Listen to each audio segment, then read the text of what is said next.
Hey, welcome back. I'm Ibnul J. Farabi, and this is the Unexplained Archive. You know, living in New York, you get used to a certain kind of traffic. The honking, the gridlock, the sea of yellow cabs. But I want you to imagine a different kind of road. One where you can drive for hours and see nothing but spruce trees, tundra, and mountains so vast they feel like the edge of the world. A road where the next car you pass might be your last for the day. That road exists. It's called the Dalton Highway in Alaska, and it runs over 400 miles into the Arctic wilderness. It's a vital supply route for the oil industry, a legend among truckers, and according to some, a place where people simply vanish into thin air. Today, we're driving down that lonely stretch. This is Episode 8, The Highway of Lost Souls, the Vanishing on Alaska's Dalton Highway. The Dalton is unforgiving by design. Built in the 1970s to service the Trans-Alaska Pipeline, it's mostly gravel, pocked with potholes, plagued by blizzards and ice fog. There are only 3 towns along its entire length. Services? Almost none. Cell service? Forget it. If your truck breaks down, you're on your own until another rig happens by. It's a road that commands respect. But the stories that come out of it suggest something more than just harsh geography is at play. Truckers talk about a specific, notorious stretch, roughly between mile 175 and mile 275, near a place called the North Fork of the Kayakuk River. They call it the Vanishing Zone. The most famous case, the one that really cemented the highway's eerie reputation, is that of a man named Gary Salinger. In 1990, Salinger was driving a heavy load north. Another trucker, a friend of his, was following about 30 minutes behind. They'd been in radio contact. Salinger reported nothing unusual, but when the friend reached a long, straight section of road, he saw Salinger's truck ahead. It was parked perfectly on the shoulder, engine running, lights on. As he pulled up, he could see the driver's side door was wide open. He approached. The cab was empty. Gary Salinger was gone. His wallet, his coat, his thermos of still-warm coffee were all there. Footprints led from the truck door into the deep snow, and then just stopped, as if he'd been plucked straight up into the air. A massive search was launched, state troopers, fellow truckers, aircraft.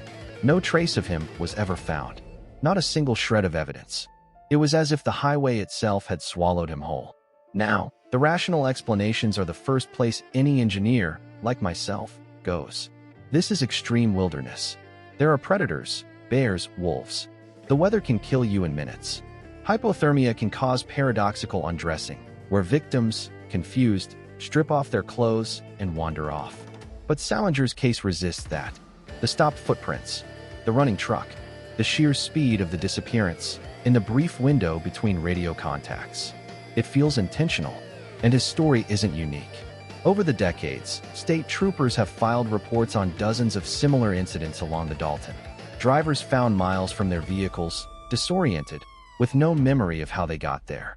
Hunters who step off the road to relieve themselves and are never seen again. Most of these cases get filed under exposure or animal attack, but the lack of remains, the lack of any closure, leaves a haunting question mark. And this is where the local lore, the stories passed down from the Athabascan people who have lived in this land for thousands of years, adds another layer. They've long spoken of spirits in that wilderness, of places that are thin.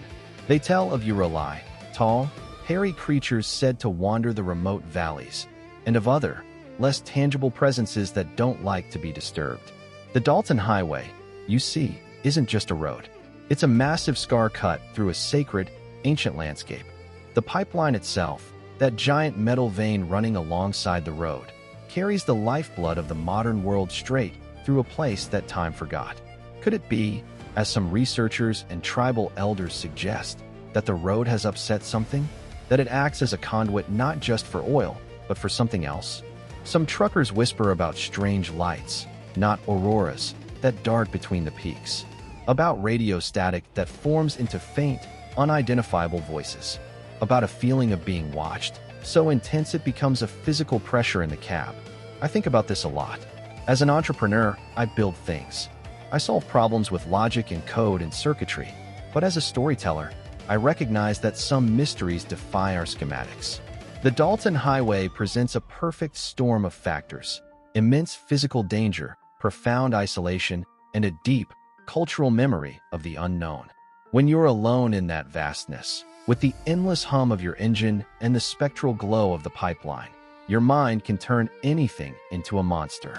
But what if it's not just the mind? What if the loneliness itself is a kind of entity? A passive, hungry thing that exists in the spaces between the trees and the mountains, waiting for a moment of vulnerability? There's a concept in physics I keep coming back to: latency. It's the delay before a transfer of data begins. On the Dalton, there's a profound human latency. Help is never immediate. Communication is delayed. Response time is measured in hours, if you're lucky. In that gap, between the incident and the rescue, between the step off the road and the realization you're lost, an entire universe of the unexplained can open up. Maybe it's not a monster. Maybe it's the landscape asserting its absolute dominion, reminding us that our maps are just guesses, and our control is a comforting illusion. So, what's the takeaway from the highway of lost souls? For me, it's a reminder that there are still places on this planet that hold their secrets fiercely. The Dalton doesn't give up its answers. It's a monument to the tension between our world and the wild one that surrounds it, between the light of our headlights and the deep, ancient dark just beyond the gravel shoulder. The Vanishings may be tragedies with logical explanations we simply haven't found yet. Or they may be something else entirely. Stories written in footprints that end abruptly, waiting for an ending we may never be able to provide. Thank you for riding along on this journey into the cold and the quiet. If these stories of the unexplained resonate with you, I'd be so grateful if you'd follow the Unexplained Archive wherever you get your podcasts. Share it with a friend who loves a good mystery. For more from me, Ibnul J. Farabi, and the entire team, visit our home at Light Not Studios. https://www.lightnotstudios.com. Until next time, stay curious and maybe keep your lights on.